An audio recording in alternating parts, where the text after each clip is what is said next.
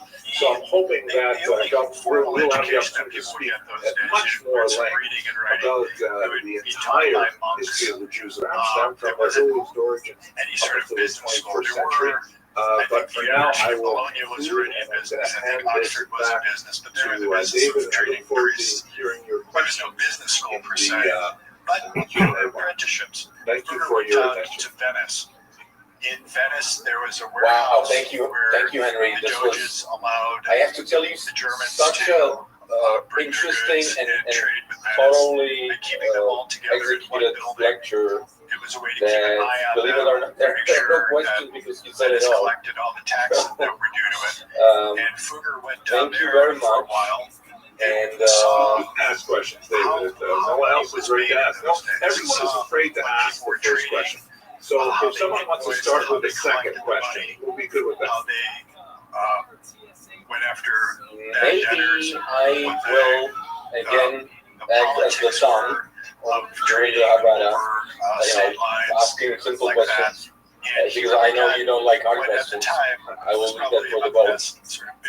I will think of something very, very difficult and then I will come to. Maybe just very briefly, if you can something like talk that. a bit on the He role was very of interested in making money, and I'm sure that the print hardships in Amsterdam, because Amsterdam meant obviously was nothing to him very because it important must have been so fascinating that printing center. like him probably enjoyed it and ended up. Yeah, sure. That is a fascinating question. Thank you for asking it.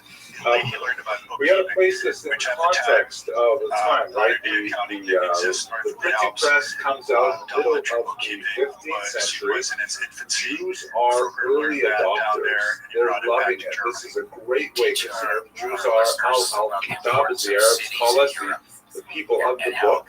And they really meant the people of the manuscript. But manuscripts are like hugely expensive, prone to error, very easily damaged, fragile, hard to replace.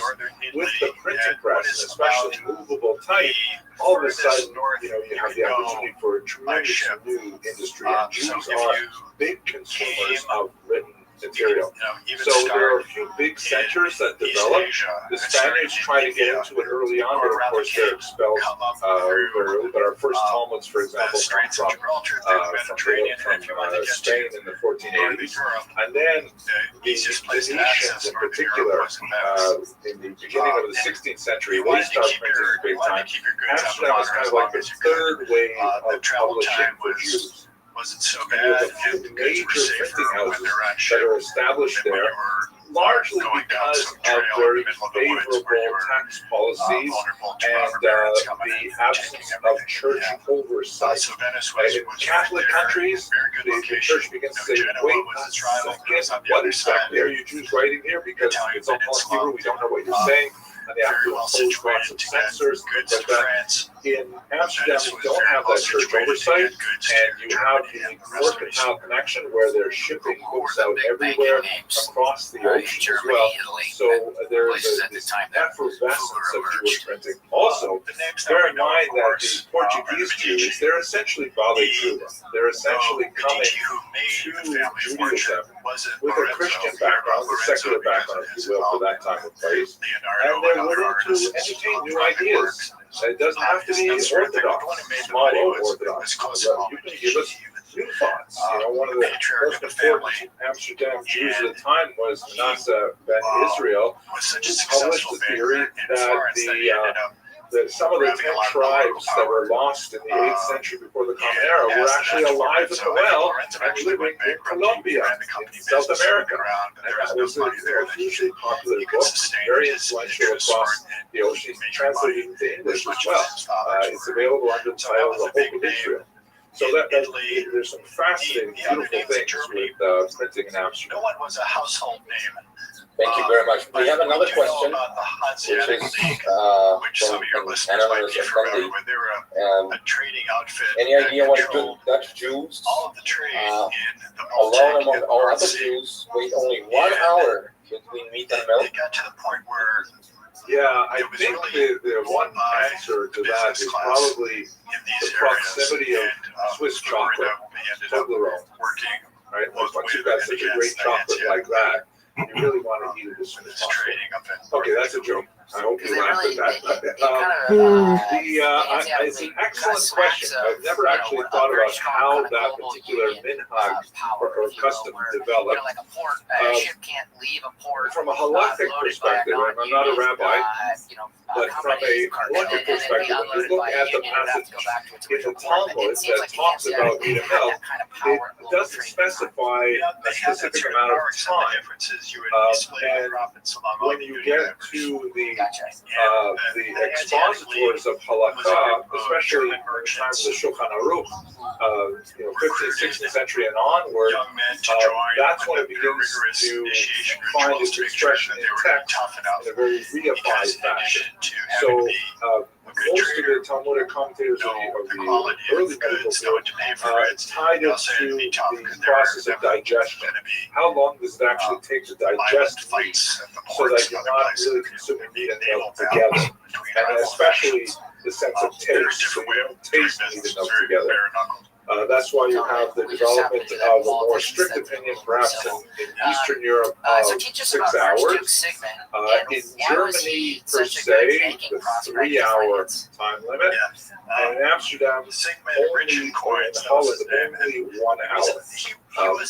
I'll have to look further into it to see if there is a justification on a historic basis. But excellent question. I'm going to be thinking about that once I have lunch today. But that's all it was a little steak. But it happened to sit Thank at you. the biggest silver deposit. I think there are no more questions, so I would like to conclude the lecture part. Thank you so much, Henry. This is as always, true pleasure to listen to you and learn from you. And I really hope that we will continue on the boat, and we will. All that sort of thing. I'm looking forward to that. So thank you, and now I will hand over to David Lauren, who has a few concluding remarks. Thank you so much, Henry. What we do on our cruises, and Henry is an integral part of the team. It makes it, a really special experience. When we do our cruises, we're going all over the world, but we always try to have that Jewish aspect of it. We're a community of Jews traveling together, learning together, and that's all part of our process. When our cruises are meant to be education in both secular, exactly what we're seeing, but to understand and the Jewish part of it, and to understand the secular part and the Jewish part, you got to understand both sides of the coin, and that's what makes it really, really special. What we do is, and when we create this community, people, Henry is always around, whether they're impromptu talks over dinner or whenever people can ask questions, people can have extra time. There's so much going on. As you know, and people have been on our cruises before, they start at 8 in the morning and finish at 11 at night. So there is always something scheduled, and there's always something happening. Do as much as you want, or do as little as you want. And again, this is something that we've tried for the last, I guess, cruising has been doing this for about 25 years. Malcolm is one of the experts in cruising from large ships. We moved over to the small ships because we enjoy being just a community of Jews traveling together, and we think that's what makes it a really special experience. People who came in a little bit later, we are waiting to hear what's happening in Europe, what's happening with the governments, how they're allowing the rivers to flow, who's allowed on the river, when, what are the protocols. Once we know what's happening, we'll let you know exactly what's happening. We have, like I said, our team now cruise later. which is just sign up. No deposit necessary when the cruise is confirmed. And at that point, you can make a decision if you want to come or not. And if Amsterdam doesn't go, if the Netherlands doesn't go, again, our next cruises will start in October in Portugal. And then for next year, we have everything from, as you see on our website, which is updated all the time. I'd like to thank everybody once again for coming. Please contact us if you have any questions whatsoever. I'll be happy to answer them, and spread the word. We're here, and we're looking to travel all together soon. And once again, thank you, everybody. So Fugger could loan with confidence that he could get his money back. So it was more like loaning against a home, more than just borrowing against the faith and credit of the sovereign. So in Argentina, right? You might not get paid back. It's a different situation because Argentina is not going to surrender, Patagonia to repay a loan. Totally. You mentioned how important Frankfurt was from a commercial perspective, and you talked about the Frankfurt Festival. Really excited Can you to teach share our with you listeners today somewhat about the that? results of a study that In those days, trade fairs were a very big deal.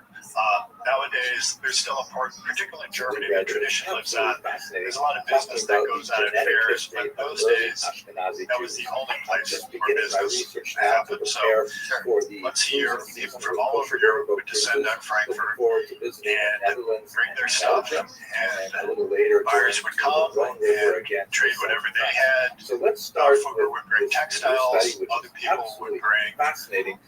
Talks about gold, the silver, genetic history of early Ashkenazi livestock, So first of all, carpets, let's all sorts understand of things. what are the Would all regions happen we're in speaking about. Frankfurt. If you look at this And map here, you see basically the settlement made it a of point to go Ashkenazi there Jews and begins in not this only to trade, but also to get central new part clients, of to get Europe, information. primarily Germany, the Rhineland. It was very important These for the way locations business were went where on in we those begin to days. see Jews So Maximus showing up with communication. from the 6th through the 11th Yeah, century, Maximilian and especially Fugger around the met 9th there. century.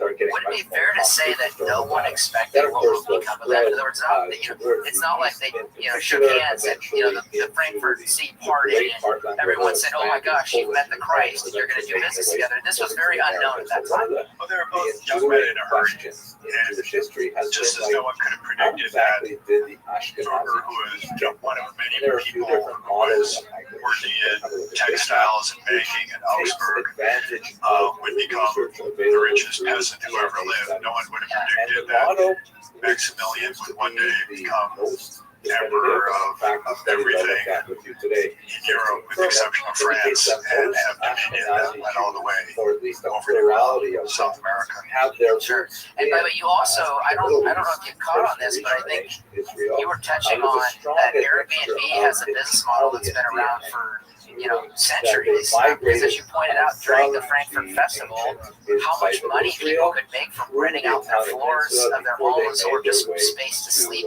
Yeah, no, that's true. It's fascinating. There's also So, significant I admixture I of tried to Sephardic get Jewry. in You see it humorous coming or from the salacious Iberian stuff, Peninsula whatever I after could to make perhaps the book trek interesting. across So North there I Africa, got to mention and that then moving into prostitutes would Provence, south come of France, and then in up Frankfurt from into far and wide the to heartland. But the work the main fair. trend of Peasant girls migration, for one chance which a year has to make historically big been money. accepted based on Prostitution was literary actually evidence, legal.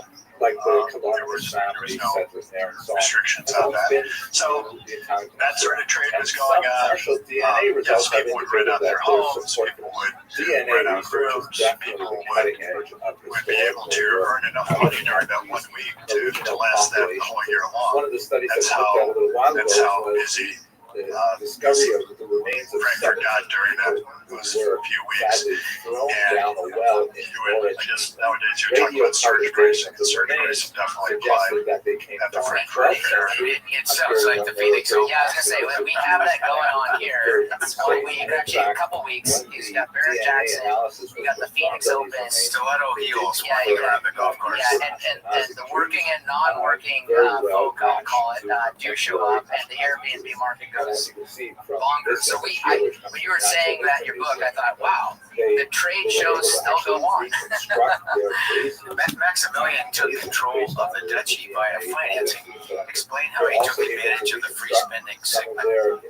complexion, eye color, Sigmund color, was things like that. getting They were old. also able to He determine, might have had syphilis. He didn't have all his marbles intact. And Maximilian was able to work out a deal with him to let him hold on to some of the vestiges and power if he would turn over the keys to him. The problem, however, is that the way in Jewish that they law, got Sigmund to agree Jews was that prohibited from Fluger simply said, digging well, up I'm going graves to finance and taking Maximilian DNA instead. samples. That's totally unacceptable. In fact, Access to Israel, capital, whenever that was the end of Sigmund. there's some kind of So construction he going on, lived out his days as a doddering old fool in one of his castles. cemetery, they have to take all kinds of Maximilian precautions. They was can't about dive Fluger's in and start, They got into business together. dissecting the remains Changed of history. these. So Sigmund people who lived didn't there. die a So pauper. there's always been Maximilian let him live out his life. Do you think this, in today's culture, right? Do you think Joe Biden will let Donald Trump live out his life? People show that kind of mercy in today's day and age? That's going to be appearing in a Lock very him up would probably be something that people would be saying about Biden, just like they were saying about Hillary. So, and if you look what Biden was trying to do to Trump, he's not letting Trump live out his how life. it depicts. Yeah, because that was a level of mercy in your book that we thought, wow, that is unprecedented in our Their family, yeah, their family. I guess he realized Sigmund was harmless. But another interesting sidebar in Title of Sigmund, the article is Genome-wide he had so Data much silver of that he was minting these silver coins, and they were pure silver. And everyone knew that if they saw Sigmund's likeness on a coin, that it was probably 100% silver. They called these things the Taler, which was the German word for valley. They came from the Tyrolean Valley. And the weight and that name Taler morphed into dollar, and it became the standard unit of gold currency. And that lasted for a long time, whether it's Spanish doubloons or French money or whatever else, it was always the same weight and the same purity is what Sigmund and Fugger went into. So Maximilian begins his empire building. Where does he march next from there? Well, he goes into Southern Italy, and he has some successes, some failures. But he does well enough so that he wants more. Now, the way that Maximilian acquired territory wasn't just through war. He had a mixed record as a warrior, but he had a very good record for making advantageous marriages. So he married well, and more importantly, his son married very well. His son Charles married into the Spanish Empire. And through that, the Habsburgs had control of both Eastern Europe, extending all the way from Austria to the Balkans. Please have a look at this diagram. They also had Spain. Created for you And that because of Spain, they had to get control of South America.